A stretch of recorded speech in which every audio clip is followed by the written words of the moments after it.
శ్రోతలకు నమస్కారం. మన ఛానల్కు స్వాగతం.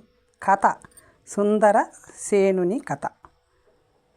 పూర్వము అలకా నగరాన్ని మహాసేనుడు పాలించేవాడు. పేరుకు తగినట్టుగానే అతను గొప్ప పరాక్రమవంతుడు, సూర్యుడు, పైగా సద్గుణ సంపన్నుడు. అతని భార్య పేరు శశిప్రభ. వారికి ఒక కుమారుడు. అతని పేరు సుందరసేనుడు. చిన్నతనం నుంచే సుందరసేనుడు వినయ విధేయతలకు, విక్రమాలకు పెట్టింది పేరుగా నిలిచాడు. అతన్ని అన్ని విధాలా కాపాడేందుకు, అతనికి సహకరించేందుకు వెన్నంటి చండప్రభుడు, భీమభుజుడు, వ్యాఘ్రక్రముడు, విక్రమశక్తి, దృఢబుద్ధి అని 5 మంత్రులు ఉండేవారు. ఈ 5 జంతు పక్షి భాషలు కూడా తెలుసు. సుందరసేనుడికి యుక్త వయసు వచ్చింది. అయినా పెళ్లి కాలేదు అతనికి. అందుకు కారణం సరైన పిల్ల దొరకకపోవడమే. అందమైన భార్య కావాలని అతనికి. ఎంతటి శత్రువునైనా ఇట్టే గెలిచి రావడం, కష్టపడి సంపాదించడం అంటే సుందరసేనుడికి చాలా ఇష్టం. ఒకనాడు అతను మంత్రి సామంతులతో వేటకు బయలుదేరాడు. ఏనుగులు గుర్రాలతో దుమ్ము రేపుతుకుంటూ నడుస్తుంది. వారి పటాలం ముసలి తాపసి ఎదురయ్యింది. వారికి పట్టించుకోలేదు ఎవ్వరు. ఆగు రాకుమారా, ఆగు అని కేకలు వేసింది ఆ తాపసి. అయినా ఎవరు వినిపించుకోలేదు. రాకుమారా, నీకే చెబుతుంది, ఆగు, నా ఆశీర్వాదం అందుకో, నీకంతా శుభమే జరుగుతుంది అంది. మళ్ళీ గుర్రాలు ఏనుగుల అదలింపుల్లో ఆమె మాటలు వినరాలేదెవ్వరికి. సుందరసేనుడు గుర్రాన్ని ముందుకు ఉరికించడంలో ఉత్సాహంగా ఉన్నాడు. మిత్రులతో పోటీ పడుతూ పరుగుదీస్తూ పగలబడి నవ్వుతున్నాడు. అతనికి తాపసి మాటలు అస్సలు వినిపించలేదు. రాకుమారా, గట్టిగా కేకేసింది తాపసి. అరణ్యం అల్లల్లాడిపోయింది. ఆ కేకకి పటాలం ఆగిపోయింది. నిశ్శబ్దం ఆవరించుకుంది. వెనుతిరిగి చూశాడు సుందరసేనుడు. దూరంగా తాపసి కనిపించింది. అక్కడి నుంచి అరుస్తోందామె. అప్పుడే ఇలా ఉన్నావంటే రేపు అంశ ద్వీపం కూతురు మందారవతిని పెళ్లి చేసుకుంటే ఇంకెలా ఉంటావో. మందారవతి అని గొనుక్కుంటూ గుర్రాన్ని వెనక్కి తిప్పాడు సుందరసేనుడు. తాపసిని సమీపించాడు. ఇలా అడిగాడు, ఎవరమ్మా నువ్వు? నా పేరు కాత్యాయని చెప్పింది తాపసి. నన్ను అంతా గౌరవిస్తారు, నా మాటంతా వింటారు. గౌరవించనిది, మాట విననిది నువ్వే అన్నది మళ్ళీ. తెలియక తప్పు చేశాను, క్షమించమ్మా అన్నాడు సుందరసేనుడు. చేతులు జోడించాడు. తరువాత మిత్రుడు విక్రమశక్తి ఇంటికి ఆమెను సాగనంపి అక్కడ పంచభక్ష పరమాణాలతో విందు ఏర్పాటు చేయమని ఆజ్ఞాపించాడు. వెళ్ళొస్తానమ్మా అని వేటకు బయలుదేరాడు. సాయంత్రం వరకు వేటాడి తిరిగొచ్చాడు. రాత్రి భోజనం ముగించుకొని విక్రమశక్తి ఇంటికి వచ్చాడు సుందరసేనుడు. కాత్యాయని మాత పడుకుందా అని అడిగాడు. లేదు, మేలుకొనే ఉన్నాను అంటూ వచ్చిందామె. చెప్పండమ్మా, మందారవతి ఎవరు? అడిగాడు సుందరసేనుడు. మందారవతి ఎవరంటే మందారదేవుని కూతురు. మందారదేవుడు హంసద్వీపానికి రాజు. మందారవతిని నేను చూశాను. చాలా అందగత్తె, అపురూప సౌందర్యానికి నువ్వే తగిన వాడివి అని నవ్వింది కాత్యాయని. ఆమె అంతటి అందగత్తేనా? ఆశ్చర్యపోయాడు సుందరసేనుడు. మహా అందగత్తె మందారవతి. చూస్తే దేవతలు కూడా ఆమెను వివాహం చేసుకునేందుకు వరుసలో నిలబడతారు. చంద్రుణ్ణి చూర్ణం చేసి అమృతంతో ఆ చూర్ణాన్ని మిళితం చేసి ఆ ముద్దతో చేసిన బొమ్మలా ఉంటుంది మందారవతి. చూసేందుకు 2 కళ్ళు చాలవు అంది కాత్యాయని. చూస్తావా అడిగింది సుందరసేనుని. అవకాశం వస్తే ఎందుకు వదులుకుంటాను అని నవ్వాడు సుందరసేనుడు. మందారవతి బొమ్మను నేను చిత్రించాను, గుడ్డ మీద గీశాను, ముందు బొమ్మను చూడు అంది కాత్యాయని కూడా. తెచ్చిన మూట విప్పి అందులో నుంచి ఓ చిన్నపాటి పెట్టె తీసింది. ఆ పెట్టె తెరిచి పూతరేకుల పలుచుగా ఉన్న గుడ్డని తీసి మడతలు విప్పింది. ఆ మడతల్లో గుడ్డ మీద అద్భుతంగా ఉంది మందారవతి బొమ్మను అంత బాగా గీసింది కాత్యాయని. చూడు చూపించింది. చూశాడు సుందరసేనుడు. చూసిన తర్వాత మరి కన్నురెప్ప వాల్చలేదు. తను బొమ్మలా ఉండిపోయాడు. మిత్రులు కూడా మందారవతి బొమ్మను చూశారు. చాలా బాగుందన్నారు. కాత్యాయనిని వారిలా అడిగారు, అమ్మ, మా యువరాజు బొమ్మ కూడా గీసి పెట్టండి. అప్పుడు 2 బొమ్మలు పక్కన పెట్టి చూద్దాం. తప్పకుండా అంది కాత్యాయని.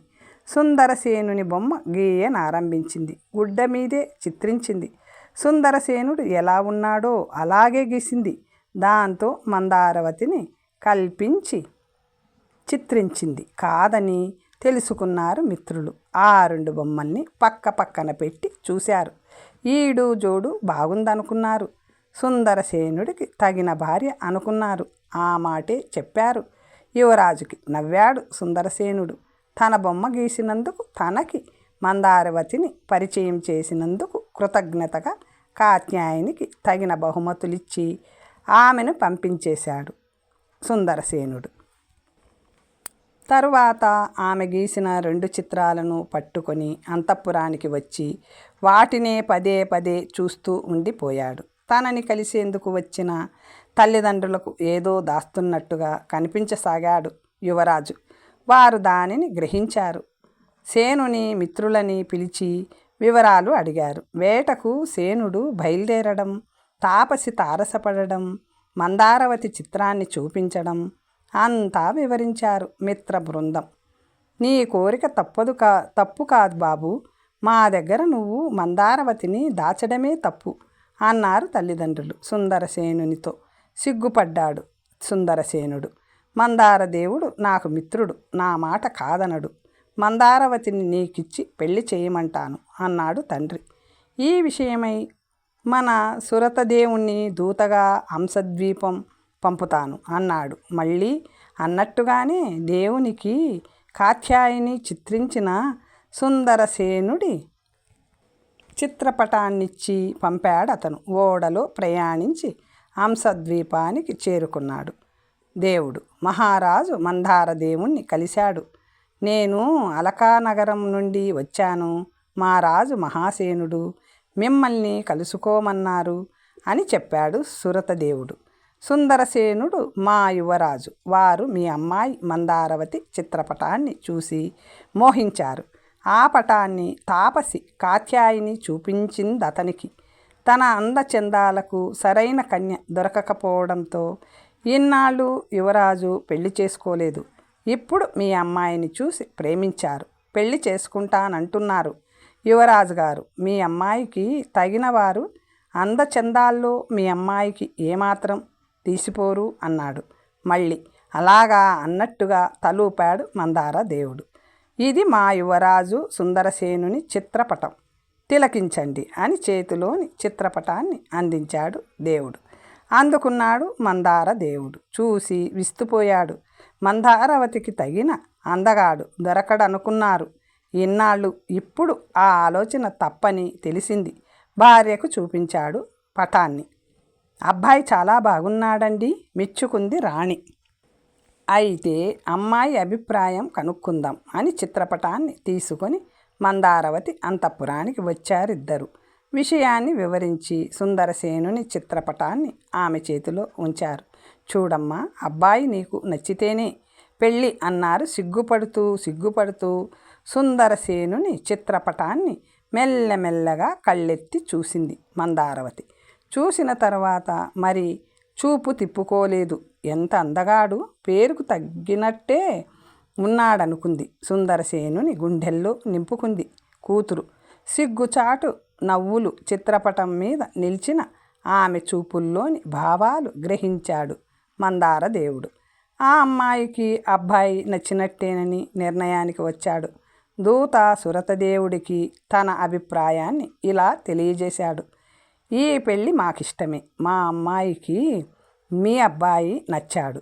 మహా ఆనందం మహారాజా, చేతులు జోడించాడు దేవుడు. రేపు మీతో పాటుగా మా దూత కుమార దత్తుడు వస్తాడు. ఇద్దరూ కలిసి అలకాపురాన్ని చేరి మా అంతరంగాన్ని మీ యువరానికి విన్నవించండి అని చెప్పాడు మందార దేవుడు.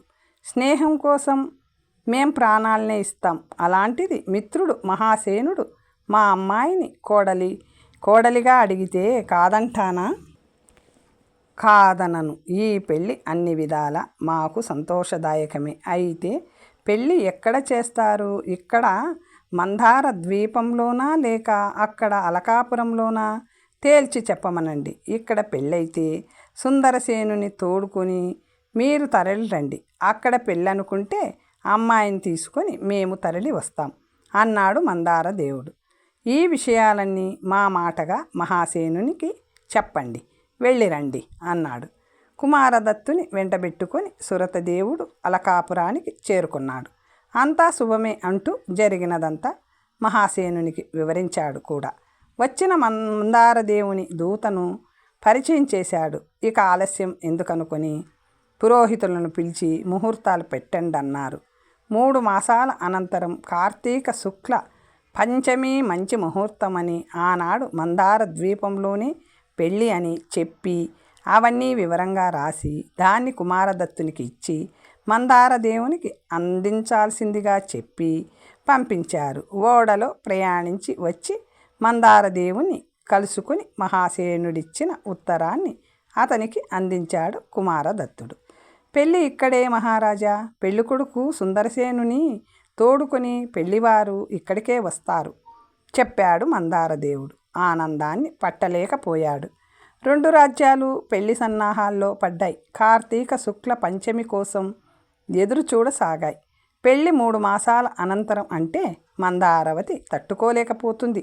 సుందరసేనుని చిత్రపటం చూసిన దగ్గర నుంచి ఆమె విరహాన్ని భరించలేకపోతుంది. పదే చిత్రపటాన్ని చూస్తూ కింది పెదవిని పళ్ళతో కొరుక్కుంటుంది. పటాన్ని గుండెలకు అద్దుముకుంటుంది. మత్తుగా సుందరసేనుని చూస్తూ ముద్దులు పెడుతోంది. గమనించిన చెలులు కవ్వించసాగారు. ఏంటమ్మా ఇది అని నవ్వారు. ప్రేమే. సుందరసేనుని చూడలేక నేనుండలేనే. అతన్ని చూడక క్షణం కూడా ఉండలేని నేను 3 మాసాల వరకు వేచి ఉండాలంటే నా వల్ల కాదు. ముహూర్తం మరి అంత దూరంలో పెట్టారెందుకు? పారిపోయి అతని కౌగిట వాలుదామంటే అలకాపురం అంత దూరంలో ఉంది, దగ్గరలో లేదు. బాధపడింది మందారవతి. నిద్ర మానుకుంది. అన్నం ముట్టడం లేదు, నీరు కూడా త్రాగడం లేదు. తాగకుండా నిలువున కాలిపోసాగింది. తామర పువ్వుల మీద ఆమెను పడుకోబెట్టారు. తామరాకులతో ఆమెకు విసరసాగారు. అయినా మార్పు లేదా ఆమెలో. మందారదేవుడికి ఇదంతా తెలియవచ్చింది. పెళ్ళిదాకా పిల్ల ఆగలేదు. సుందరసేనుని సమక్షంలో ఉంటేనే బతుకుతుంది, లేదంటే అనుమానమే అని రాజవైద్యులంటే ఆలోచనలో పడ్డాడు రాజు.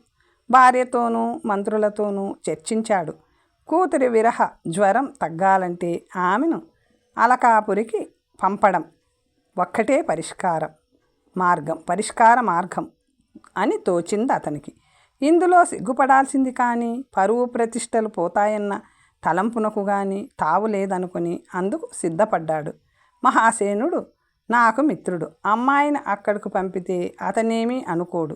భర్త చెంతనుంటేనే అమ్మాయి బ్రతుకుతుందంటే అన్యదా భావించడు. ఆలస్యం అనవసరం. అమ్మాయిని తీసుకుని అలకాపురానికి బయలుదేరండి అన్నాడు మందారదేవుడు. మందారవతిని పెళ్లి కూతురుగా ముస్తాబు చేసి మంత్రి వినీతమతిని తోడుగా ఇచ్చి పంపించాడు ఆమెను. ఓడ బయలుదేరింది. ఓడలో నిలువలేక వేగిపోతుంది మందారవతి. వాతావరణం సహకరించడంతో కొద్ది రోజులు ఓడ ప్రయాణం సజావుగానే సాగింది. ఒకనాడు ఊహించని విధంగా వాతావరణంలో మార్పులు చోటు చేసుకున్నాయి. ఉరుములు మెరుపులతో పెద్దగా వర్షం కురియసాగింది. సముద్రం అల్లకల్లోలం కాసాగింది. పెద్ద ఎత్తున కెరటాలు విరిగి పడుతుండడంతో ఓడ ఊగిసలాడసాగింది. ఊగి సముద్రంలో నుంచి పొడుచుకొని వచ్చిన పర్వతాన్ని ఢీకొని 2 ముక్కలయ్యింది. మంత్రి వినీతమతి నీళ్లలో మునిగి మరణించాడు. సేవకుల్లో కూడా ఒక్కరూ మిగల్లేదు. చనిపోయారు. వెంట తెచ్చిన ధనరాశులన్నీ నీటిపాలయ్యాయి. మందారవతి మాత్రం చిత్రంగా బతికి బట్ట కట్టింది. ఆమెను అలలు తీరానికి విసిరి కొట్టాయి. ఇసుకలో గుచ్చుకొని బోర్లా పడి ఉన్నది మందారవతి. ఆమె ఇప్పుడు రాకుమారిలా లేదు, సాధారణ స్త్రీలా ఉంది. ఇసుకలో గుచ్చుకొని బోర్లా పడి ఉన్నది.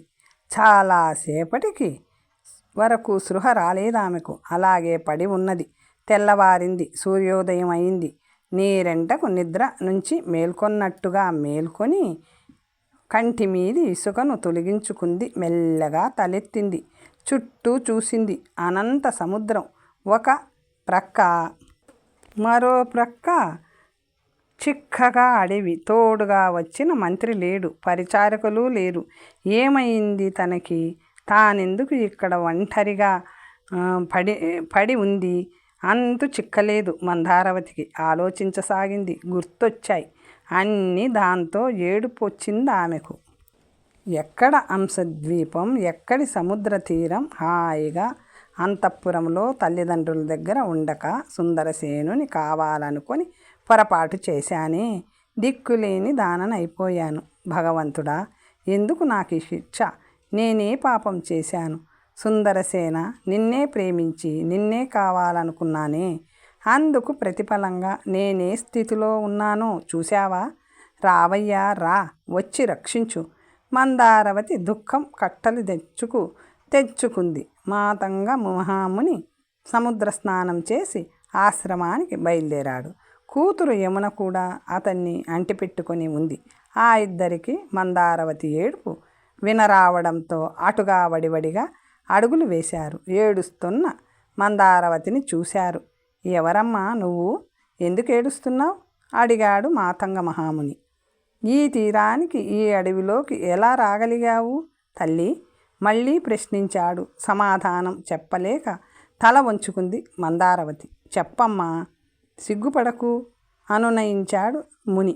చెప్పక తప్పలేదు మందారవతికి. జరిగిందంతా చెప్పుకొచ్చిందామె.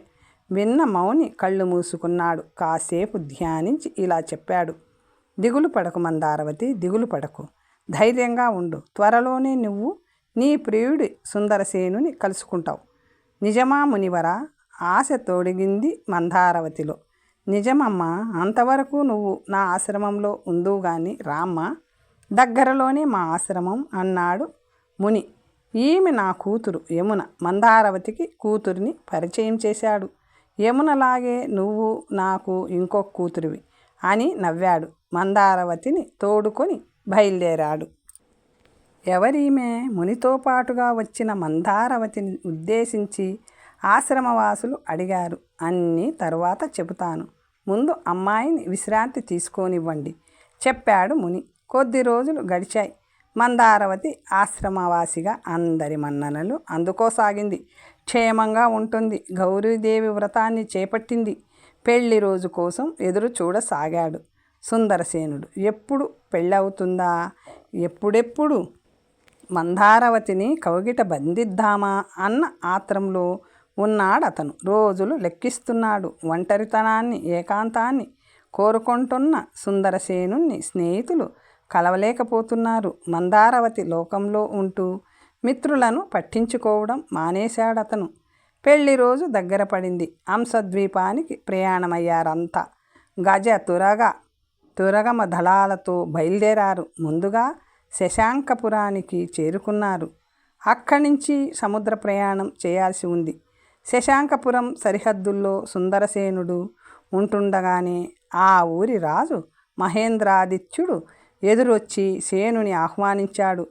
విలువ కట్టలేని కానుకలు అందజేసి తోడుకొని పోయాడు. సుందరసేనుడు ఏనుగు నెక్కి వస్తుంటే నగర వీధుల్లోని స్త్రీలంతా అతని అందాన్ని వేనోళ్ళ పొగిడారు. తను పెళ్లికి తరలి వస్తానంటే ఆ రాత్రి ఆదిత్యుని ఇంట విశ్రాంతి తీసుకోక తప్పలేదు. సేనునికి నిద్ర పట్టలేదు. పదే పదే మందారవతి గుర్తొస్తుంది అతనికి. దేవుడు కరుణిస్తే సముద్రాన్ని త్వరగా దాటేయాలి. ప్రియురాలిని అందుకోవాలి. ఆమె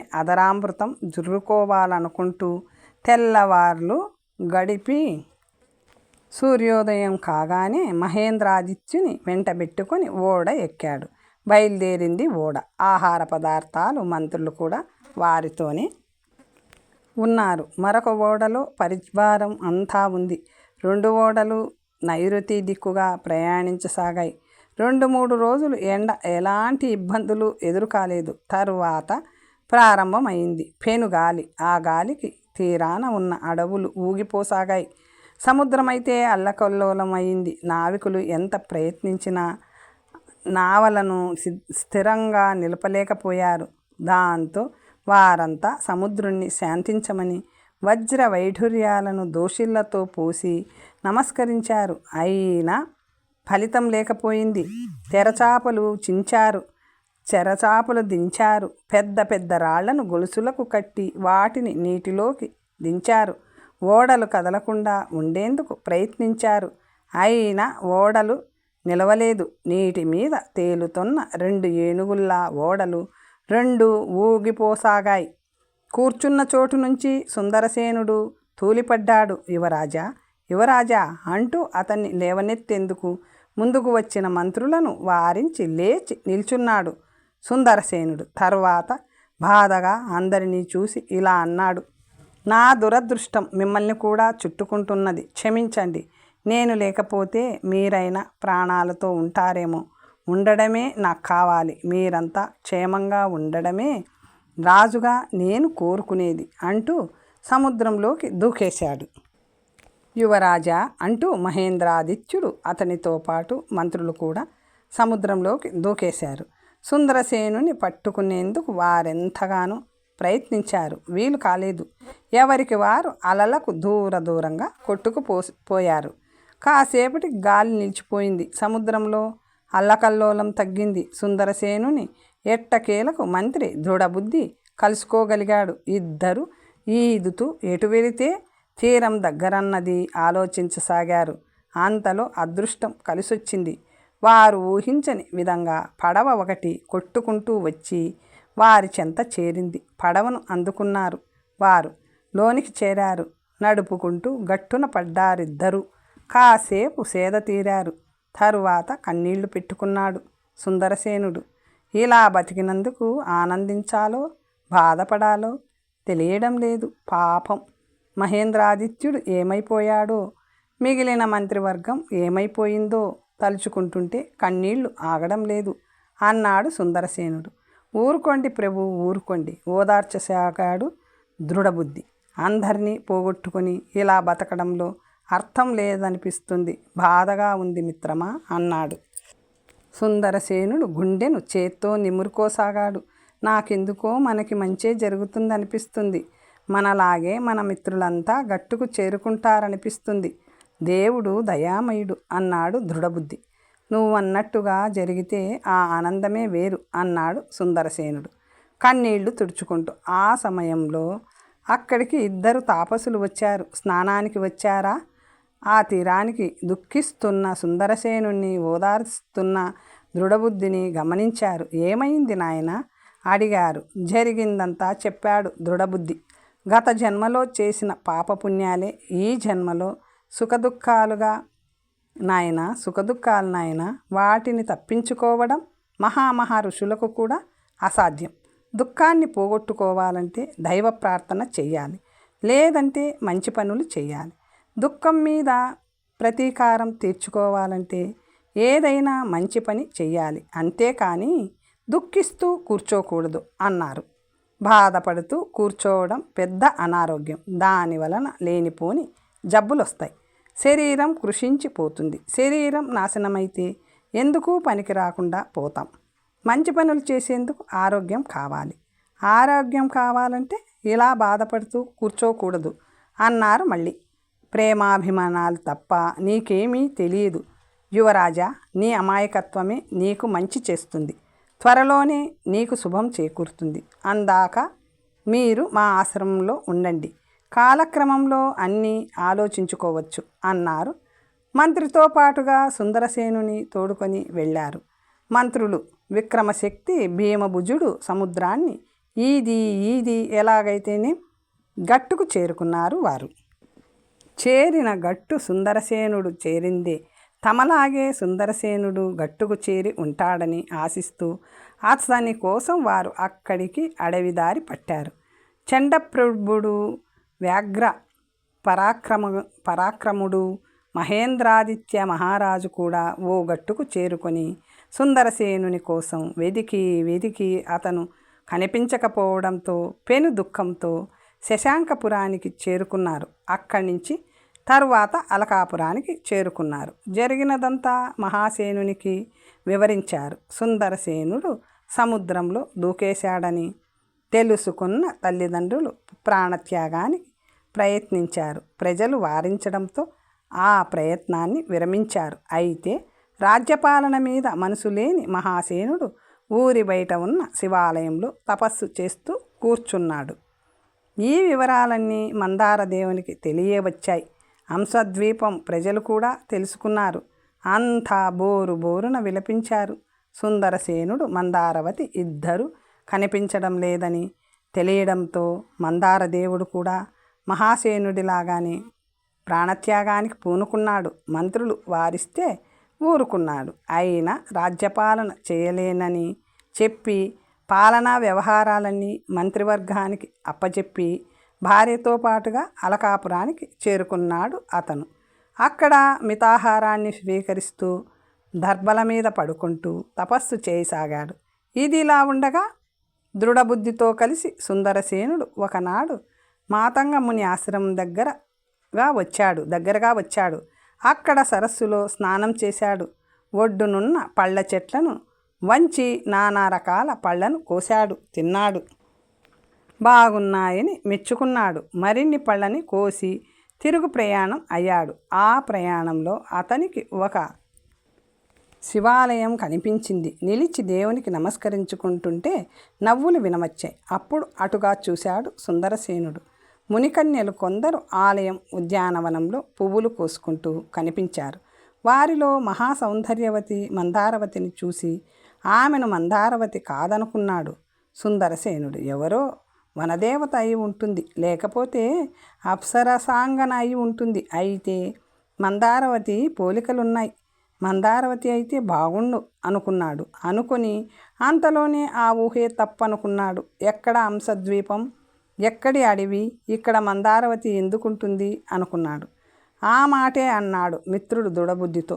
ప్రభు, ఆ సౌందర్యవతిని చూస్తుంటే నాకెందుకో మునికన్య అనిపించటం లేదు. ఆ రూపు, ఆ చూపు చూస్తుంటే ఋషికన్య కాదనిపిస్తుంది అన్నాడు దృఢబుద్ధి. అయితే రాచకన్య అంటావా? మందారవతి కాదుగా? ఆశగా అడిగాడు సుందరసేనుడు. ఎవరన్నది? కాసేపు ఇక్కడే ఉంటే తేలిపోతుంది, తెలుసుకునే వెళ్దాం అన్నాడు దృఢబుద్ధి. యువరాజును చెట్ల చాటుకు తీసుకొని వెళ్ళాడు. మునికన్యలు పువ్వులు కోయడం ఆపి స్నానాలు చేసేందుకు దగ్గరలో ఉన్న సరస్సులోనికి దిగారు. మందారవతి కూడా స్నానం చేసేందుకు సరస్సులో దిగింది. అంతా ఆడుతూ పాడుతూ ఈదుతుండగా మందారవతిని మొసలి పట్టుకుంది. బాధతో గోల చేయసాగింది. మందారవతి చెల్లులు అది చూసి కంగారు పడుతూ ఇలా అరవసాగారు. వనదేవతలారా, రండి, కాపాడండి, మా మందారవతిని మొసలి పట్టుకుంది. ఆ మాటలు విన్న సుందరసేనుని ఆనందానికి అంతు లేకుండా పోయింది. అభినందనగా దృఢబుద్ధి వెన్ను మీద చరిచి వెంటనే చాటు నుండి తప్పుకున్నాడు. సరస్సులోకి దూకాడు. మొలలో ఉన్న చురకత్తితో మొసలిని అక్కడ ఇక్కడని కాక ఎక్కడ పడితే అక్కడ పొడిచి దాన్ని చంపాడు. సృహ తప్పిన మందారవతిని ఎత్తుకొని గట్టుకు చేర్చాడు. సపర్యలు చేయడంతో ఆమెకు మెలకువ వచ్చింది. ఎదురుగా ఉన్న సుందరసేనుని చూసి ఆనందించింది. అంతలోనే అతను సుందరసేనుడు అయ్యేందుకు అవకాశం లేదనుకుంది. ఎక్కడ అలకాపురము, ఎక్కడ ఈ అడవి? ఈ అడవికి సుందరసేనుడు ఎందుకు వస్తాడు? రాడుగాక రాడనుకుందామె. చేసుకున్న పుణ్యఫలం, మొసలి నుంచి రక్షించాడు, అందుకు కృతజ్ఞతలు చెప్పి తప్పుకోవాలి. పరపురుషుని ఎదుట ఉండరాద అనుకుంది. మీరు చేసిన సహాయానికి కృతజ్ఞతలు, వెళ్ళొస్తానండి అంది మందారవతి. అక్కడి నుంచి మెల్లమెల్లగా అడుగులు వేసి చెలులతో బయలుదేరింది. తన హృదయం దూరమవుతున్నట్టుగా అల్లల్లాడిపోయాడు సుందరసేనుడు. మందారవతి తనకు దూరం అవుతుంటే ప్రాణం పోతున్నట్టుగా ఉంది అతనికి. తరువాత కథ వచ్చే భాగంలో తెలుసుకుందాం. ఓం